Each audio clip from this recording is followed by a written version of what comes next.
अस्सलाम वालेकुम, कैसे हैं आप सब। तो आज हम स्टार्ट करने जा रहे हैं एक्सरसाइज 3D का क्वेश्चन नंबर 10। तो मेरे पास ये बुक 3 है जिसको हम D3 भी बोलते हैं और उसका ये अपडेटेड 7th एडिशन यानी न्यू एडिशन मेरे पास मौजूद है। तो इस न्यू एडिशन का ये चैप्टर नंबर 3 चल रहा है। मैंने इस चैप्टर के नेम से एक सेपरेट प्लेलिस्ट बना दी हुई है, उसका लिंक भी नीचे डिस्क्रिप्शन में दिया हुआ है ताकि आपको इस चैप्टर से रिलेटेड तमाम सोल्यूशंस एक ही जगह पर आसानी से इसी एक प्लेलिस्ट में मिल सकें। इसके अलावा आपको डिस्क्रिप्शन में मेरे सोशल अकाउंट्स के लिंक यानी मेरी फेसबुक प्रोफाइल और मेरे इंस्टाग्राम प्रोफाइल का लिंक भी मिल जाएगा। आप इन्हीं अकाउंट्स के थ्रू अपने क्वेश्चंस को, सजेशंस को मुझ तक भी पहुंचा सकते हैं। तो आइए स्टार्ट कर लेते हैं क्वेश्चन नंबर 10 को। मैंने क्वेश्चन नंबर 10 की स्टेटमेंट को नीचे नोट डाउन कर लिया है। हम वहीं से इसको रीड करेंगे, समझेंगे और इसी वीडियो में सॉल्व करेंगे। तो आइए स्टार्ट करते हैं। तो अब आपको सामने स्क्रीन पर क्वेश्चन नंबर 10 की स्टेटमेंट लिखी हुई नजर आ रही है। मैं इसको रीड करने जा रहा हूं। तो यहां पे लिखा हुआ है इफ, अगर आगे आपको एक इक्वेशन गिवन है जिसमें मेंशन्ड है p cube plus q cube is equal to r cube.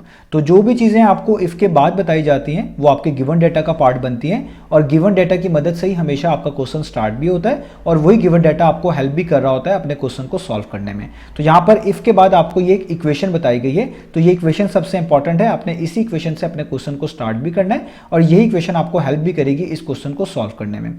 तो इस इक्वेशन में गिवन क्या है, इस इक्वेशन में आपको बताया क्या जा रहा है। इस इक्वेशन में आपको यह बताया जा रहा है कि अगर किसी p क्यूब को ऐड कर दिया जाए, उसमें प्लस कर दिया जाए या उसको ऐड कर दिया जाए किसमें, q क्यूब में यानी q रेज़ टू पावर 3 में, तो इस पूरी चीज का यानी इस इक्वेशन की इस पूरी लेफ्ट हैंड साइड का आंसर इक्वल आता है किसी r क्यूब के। तो इसी को हम इसीलिए पढ़ रहे हैं कि p cube plus q cube किसके इक्वल है, r क्यूब के। तो ये इक्वेशन आपको बता दी गई है, ये इक्वेशन आपको गिवन के तौर पर यहां पर दे दी गई है। तो आगे लिखा हुआ है सिंप्लीफाई, तो आपने सिंप्लीफाई करके दिखाना है किसको, इस आगे लिखी हुई एक्सप्रेशन को। तो इस एक्सप्रेशन में क्या लिखा है, p raise to power 9 plus q raise to power 9 plus 3 p cube q cube और r क्यूब। तो आपने बेसिकली इस पहली वाली इक्वेशन की मदद से इस दूसरी वाली कंप्लीट एक्सप्रेशन को सिंप्लीफाई करके दिखाना है। तो सिंप्लीफाई के मीनिंग होते हैं सिंपलर टर्म्स में एक्सप्रेस करना। अगर आप किसी भी एक्सप्रेशन को सिंपलर टर्म्स में या सिंपलर फॉर्म में एक्सप्रेस कर पाते हैं उसी को सिंप्लीफाई करना कहा जा रहा होता है। तो आपने भी इस आगे वाली एक्सप्रेशन को सिंपलर टर्म्स के अंदर कन्वर्ट करना है, सिंपलर टर्म्स में आपके लिए एक्सप्रेस करना है किसकी मदद से, इस पहली वाली इक्वेशन की मदद से। यही हमें क्वेश्चन नंबर 10 में बताया गया है। तो अब आप याद रखिएगा, आपने अपनी गिवन इक्वेशन से क्वेश्चन को स्टार्ट करना है, जैसे मैं आपको पहले भी बता चुका हूं, और आपने पहले अपनी गिवन इक्वेशन को इस एक्सप्रेशन जैसा बनाना है। जब आप अपनी गिवन एक्सप्रेशन को इस एक्सप्रेशन जैसा बना लेंगे आप तभी ये जान पाएंगे कि इस एक्सप्रेशन को अगर सिंप्लीफाई किया जाए तो हमें क्या आंसर के तौर पे मिलता है, या आप यूं कह लें कि इस एक्सप्रेशन की सिंप्लीफिकेशन किस चीज के इक्वल आती है। तो आइए अपने सॉल्यूशन को स्टार्ट करते हैं। तो सबसे पहले जो आपको चीज गिवन है, यहां पर आपको एक इक्वेशन गिवन है, आप उसी से अपने क्वेश्चन का स्टार्ट लेंगे। तो हम यहां पे लिखेंगे एज गिवन, जैसा कि हमें बताई गई है इक्वेशन जो हमें गिवन है वो क्या है उसको मेंशन कर लें। वो है p cube plus q cube is equal to r cube. तो मैंने ये इक्वेशन ऊपर से एज इट इज नीचे नोट डाउन कर ली जो आपको गिवन थी। आप इसको लेबल भी कर लें, मैं इसका नाम रख देता हूं इक्वेशन नंबर 1। अब आपने क्योंकि अपनी इस इक्वेशन को बनाना है इस एक्सप्रेशन जैसा जिसको हमने सिंप्लीफाई करना है, तो आप देखें कि जिस एक्सप्रेशन जैसा आपने बनाना है उसमें टर्म्स कैसी आ रही हैं। तो उसमें आप नोटिस करें p के ऊपर पावर 9 है और q के ऊपर भी पावर 9 है, जबकि जो आपकी इक्वेशन है उसमें p के ऊपर पावर 3 है और q के ऊपर भी पावर 3 है। तो आप किसी भी पावर 3 को 9 कैसे बना सकते हैं, जैसे अगर पहले से कोई चीज़ 3 है उसको 9 बनाने का एक ही तरीका होता है कि उसको अगेन 3 से मल्टीप्लाई कर दिया जाए, तो तभी 3 टाइम्स क्या बनता है 9। तो इसका मतलब अगर आप अपनी गिवन इक्वेशन में भी p के ऊपर पावर 9 लाना चाहते हैं तो यहाँ पर आपको किसी ना किसी तरीके से होल पावर 3 लानी पड़ेगी। q को भी अगर आप 9 बनाना चाहते हैं तो आप इसको भी किसी ना किसी तरीके से इसके ऊपर होल पावर 3 लानी पड़ेगी। तो होल पावर 3 लाने का मतलब होता है क्यूब अप्लाई करना। तो आपको बेसिकली अपनी इस गिवन इक्वेशन के दोनों साइड्स पर क्यूब अप्लाई करना पड़ेगा, तभी आपकी ये p और q वाली जो आप कह लें टर्म्स हैं ये p रेज़ टू पावर 9 और q रेज़ टू पावर 9 जैसी बन पाएंगी, क्योंकि यहाँ पर एक 3 कम है और वो 3 पावर 3 की तौर पे तभी लाया जा सकता है जब आप इस इक्वेशन के दोनों साइड्स पर क्यूब अप्लाई कर दें।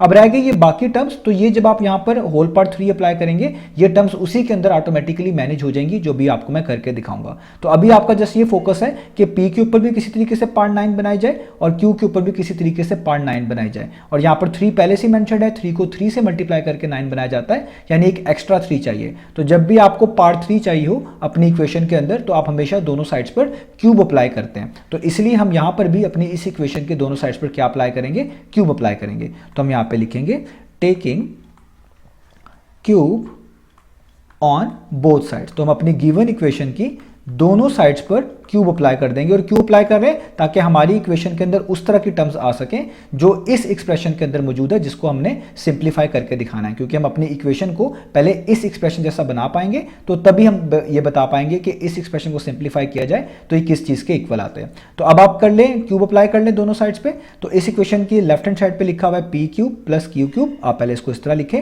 जिस तरह मैं यहाँ पर मेंशन कर रहा हूँ, क्योंकि आपने इस पे क्यूब अप्लाई करना है तो यहाँ पर राउंड ब्रैकेट्स डालेंगे और इधर ऊपर होल पार्ट 3 अप्लाई कर देंगे। इसी को कहते हैं क्यूब अप्लाई करना।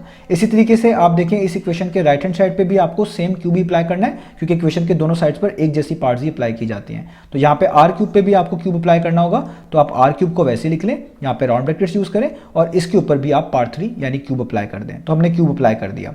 अब अगला स्टेप ये होगा कि आपने इस एक्सप्रेशन को एक्सपेंड करना है, यानी ब्रैकेट्स को हटाना है तो एक्सपेंड करना है। तो जब भी कोई टर्म्स ऐड या सब्ट्रैक्ट हो रही हो और उनके ऊपर इस तरह ब्रैकेट्स के बाहर कोई होल पार मौजूद हो, तो वहां पर हमेशा हम अलजेब्रिक आइडेंटिटीज की मदद लेते हैं, उनकी मदद से एक्सपेंड करते हैं अपनी एक्सपेंशन को, या आप कह लें ब्रैकेट्स को हटाते हैं। तो यहां पर भी आपने किसी अलजेब्रिक आइडेंटिटी की मदद लेनी है, तभी आप इस एक्सप्रेशन को एक्सपेंड कर पाएंगे।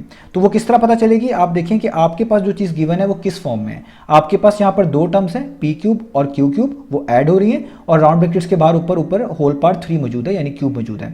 तो आपने एक ऐसी अलजेब्रिक आइडेंटिटी ढूंढनी है जो कि एग्जैक्टली इस चीज के साथ रिजेंबल करती हो, यानी उसमें भी दो टर्म्स हो, ऐड हो रही हो और उसके ऊपर होल पार्ट 3 मौजूद हो। और वो हम इसी एक्सरसाइज के अंदर पढ़ चुके हैं, वो मैं यहाँ पे लिख देता हूं कि एज वी नो, जैसा कि हम जानते हैं, हमने एक आइडेंटिटी इस तरह की पढ़ रखी है जो इस साइड से यानी लेफ्ट हैंड साइड से इस इक्वेशन की मैच करती है। वो क्या है? वो है a plus b whole cube. इसके अंदर भी आप देखें एक टर्म ए है एक टर्म बी है, यानी दो टर्म्स हैं, ऐड हो रही हैं, राउंड ब्रैकेट्स हैं, ऊपर पार्ट 3 मौजूद है, बिल्कुल उसी तरह जिस तरह यहां पर मौजूद थी। तो आपको पता है कि a प्लस बी का होल क्यूब किसके इक्वल होता है? वो इक्वल होता है a cube plus b cube plus 3ab times a plus b के।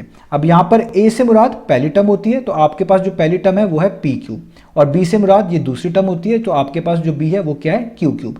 तो ये आइडेंटिटी आपको मदद क्या करेगी? इस आइडेंटिटी का मतलब होता है कि अगर कोई चीज a plus b whole cube की फॉर्म में लिखी हो तो उस चीज को आप इस फॉर्म में कन्वर्ट कर सकते हैं, यानी a cube plus b cube plus 3ab into a plus b की फॉर्म में लिख सकते हैं। और अगर कोई चीज इस फॉर्म में लिखी हो तो उसको आप वापस a plus b whole cube की फॉर्म में रिप्रेजेंट कर सकते हैं। तो आपके पास जो ऊपर इक्वेशन है वो बेसिकली इस अलजेब्रिक आइडेंटिटी की लेफ्ट हैंड साइड से मैच करती है, यानी वो a plus b whole cube की फॉर्म में लिखी हुई है, उसमें a p क्यूब है, b q क्यूब है और ऊपर आप देखें पार्ट 3 मैच कर रही है। तो बेसिकली इस इक्वेशन की लेफ्ट हैंड साइड और इस फॉर्मूले या इस अलजेब्रिक आइडेंटिटी की लेफ्ट हैंड साइड मैच करती है। तो इस आइडेंटिटी के मुताबिक कोई भी चीज a प्लस बी की होल क्यूब की फॉर्म में लिखी हो तो उसको आप इस फॉर्म में एक्सप्रेस कर सकते हैं। तो हमने अब ये वाली अलजेब्रिक आइडेंटिटी अपनी इस इक्वेशन की लेफ्ट हैंड साइड पे अप्लाई कर देनी है। ये भी a plus b whole cube की फॉर्म में लिखा हुआ है, तो इसको आप इस फॉर्म में लिख सकते हैं। तो इस अलजेब्रिक आइडेंटिटी को हम यूज करेंगे। अब देखें यहाँ पर है a क्यूब, इसका मतलब है आपने जिस टर्म को a का है उस पर क्यूब अप्लाई करें। तो आपने a किसको कहा है? p क्यूब को, तो आप यहाँ पर p क्यूब लिखें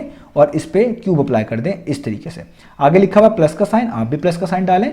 आगे लिखा हुआ बी क्यूब, इसका मतलब है आपने जिसको बी कहा हुआ है उसके ऊपर क्यूब अप्लाई करें। बी कहते हैं दूसरी वाली टर्म को जो कि है क्यू क्यूब, तो इसको लिखें और इस पे भी पार्ट 3 अप्लाई कर दें। आगे प्लस का साइन, आगे लिखा हुआ 3ab यानी 3 आप भी लिखें। ए का मतलब पहली टर्म, वो आपके पास क्या है? p क्यूब, तो आप यहाँ पे लिख लें p क्यूब। कि बी का मतलब है दूसरी टर्म, वो आपके पास क्या है? क्यू क्यूब, तो आप यहाँ पे लिख लें क्यू क्यूब। आगे आप देखें लिखा हुआ है राउंड ब्रैकेट्स और उसके अंदर है a प्लस बी।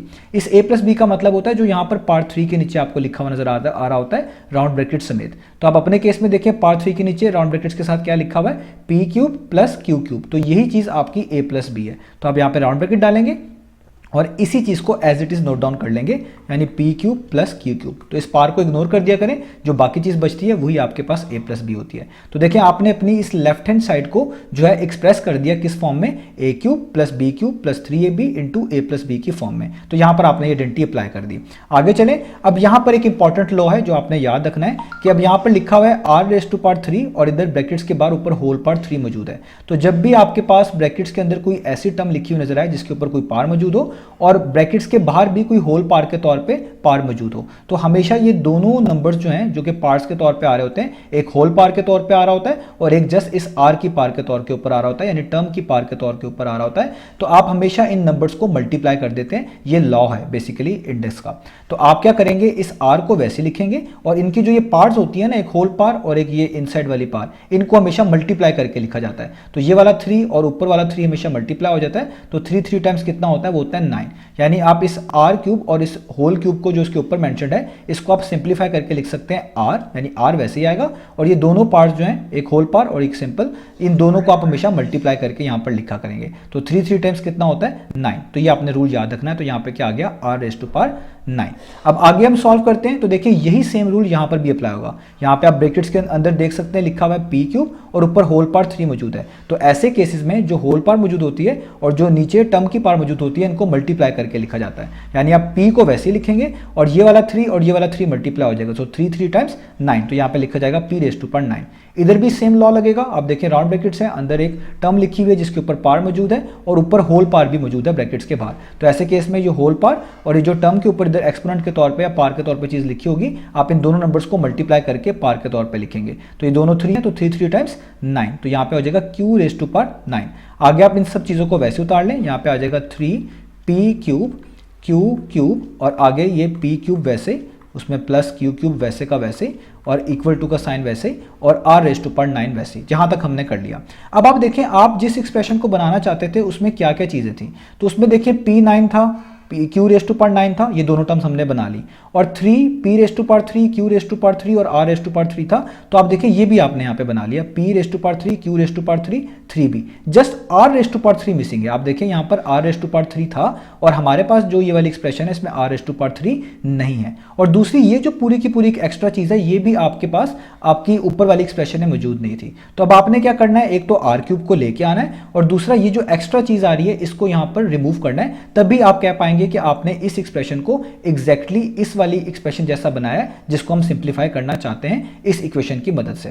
तो अब आप कैसे करेंगे, आप इस इक्वेशन 1 को देखें, यहाँ पे क्या लिखा हुआ है, यहाँ पे लिखा हुआ है कि P cube plus q cube किसके इक्वल है, आर क्यूब के। तो आपके पास जो भी लास्ट वाली अभी आपको मैंने इक्वेशन दिखाई थी उसमें जहां पर भी आपको P cube plus q cube लिखा हुआ नजर आ रहा होगा वहां पर आप आर क्यूब को रख देंगे, यानी आर क्यूब की जगह P cube plus q cube की जगह पे आर क्यूब पुट कर देंगे। तो अब आप इस इक्वेशन 1 को याद रखिएगा, मैं इसी को यूज करने जा रहा हूं। तो मैं यहां लिखूंगा फ्रॉम इक्वेशन नंबर 1, यानी इक्वेशन नंबर 1 को मैं लिख रहा हूं, वो क्या थी वो अभी आपको बताई, वो है कि P cube plus q cube जो है वो किसके इक्वल है, वो आर क्यूब के इक्वल है। तो अब आप क्या करें, इस P cube plus q cube की वैल्यू इस वाली इक्वेशन के अंदर पुट कर दें अगले स्टेप में, ताकि हमारी कंप्लीट एक्सप्रेशन बन सके। तो यहाँ पे पी रेज़ टू पावर 9 आ जाएगा, यहाँ पर क्यू रेज़ टू पावर 9 आ जाएगा, प्लस का साइन वैसे ही, 3 वैसे का वैसे ही, पी रेज़ टू पावर 3 वैसे ही, क्यू रेज़ टू पावर 3 वैसे ही, और देखें यहाँ पर P cube plus q cube लिखा हुआ है और P cube plus q cube किसके इक्वल है, आर क्यूब के। तो आप इसकी जगह पे इसकी वैल्यू पुट कर दें तो यहाँ पे क्या आ जाएगा आर क्यूब, और यहाँ पर इक्वलिटी का साइन वैसे ही, और यहाँ पर आपके पास आ गया आर रेज़ टू पावर 9 वैसे का वैसे ही। अब आप नोटिस करें कि अब आपके पास जो ये एक्सप्रेशन कंप्लीट यहाँ से लेके यहाँ तक मौजूद है, ये एग्जैक्टली वही बन चुकी है जो आपके क्वेश्चन में गिवन थी। आपके क्वेश्चन में था p raise to power 9 plus q raise to power 9 plus 3 p cube plus q cube equal, और आगे था आर क्यूब। तो आपके पास एक कंप्लीट एक्सप्रेशन बन चुकी है। आप देखें यहाँ पर ये कंप्लीट की कंप्लीट है। तो हमने इसको सिंप्लीफाई करना था, यानी इसको सिंपलर टर्म में एक्सप्रेस करना था। तो यहाँ पर आप देखें ये किसके इक्वल आ रही है, ये इक्वल आ रही है आर रेज़ टू पावर 9 के। तो यही तो वो सिंपलर टर्म है जो हमने फाइंड आउट करनी थी। हमने यही बताना था कि ये पूरी एक्सप्रेशन को अगर सिंप्लीफाई किया जाए तो क्या मिलता है। तो अगर इस पूरी इक्वेशन को आप देखें सिंप्लीफाई किया जाए तो ये किसके इक्वल आ रही है, आर रेज़ टू पावर 9 के। तो ये जिसके इक्वल लिखी हुई है यही इसकी आप कह लें सिंप्लीफिकेशन है, यही इसका वो आंसर है जो हमें चाहिए था। तो इसका मतलब p raise to power 9 plus q raise to power 9 plus 3 p cube q cube r cube किसके इक्वल है, आर रेज़ टू पावर 9 के। तो इसका आंसर बेसिकली क्या हुआ, इसका आंसर हुआ basically r raise to power 9। यानी अगर आप अपनी गिवन एक्सप्रेशन को सिंप्लीफाई करेंगे तो वो बेसिकली इक्वल आएगी आर रेज़ टू पावर 9 के। ये सिंपलर टर्म में एक्सप्रेस हो गई, यही हमने फाइंड आउट करके दिखाना था। तो ये आर ही मैंने लिखा है, इसमें कंफ्यूज ना होइएगा, इसको ऐसे लिख लें या ऐसे लिख लें। तो आपका आंसर आ गया आर रेज़ टू पावर 9। तो इस तरीके से आप अपनी गिवन इक्वेशन की मदद से किसी भी एक्सप्रेशन को जो है इस तरह सिंप्लीफाई करके दिखा सकते हैं। आपने जस्ट पहले अपनी जो इक्वेशन है उसको लिख लेना है, उसमें आपने उसकी दोनों तरफ क्यूब अप्लाई कर देना है, और जब आप क्यूब अप्लाई कर लेंगे आपने टर्म्स को इस तरह मैनेज करना है कि आपकी जो फाइनल इक्वेशन है वो एग्जैक्टली उस एक्सप्रेशन के साथ मैच कर रही हो जिसको आपने सिंप्लीफाई करके दिखाना है। तो जब आपकी वो इक्वेशन बन जाएगी, यानी वो एक्सप्रेशन बन जाएगी, तो वो जिस चीज के इक्वल होगी वही आपका आंसर होगा। तो हमारे पास जो एक्सप्रेशन बन गई थी वो आर रेज़ टू पावर 9 के इक्वल आई, तो यही हमारा आंसर है। तो यहां पर हमारे पास ये पार्ट जो है फिनिश हुआ। इंशाल्लाह नेक्स्ट पार्ट में मिलेंगे, नेक्स्ट वीडियो में मिलेंगे बाकी सॉल्यूशंस के।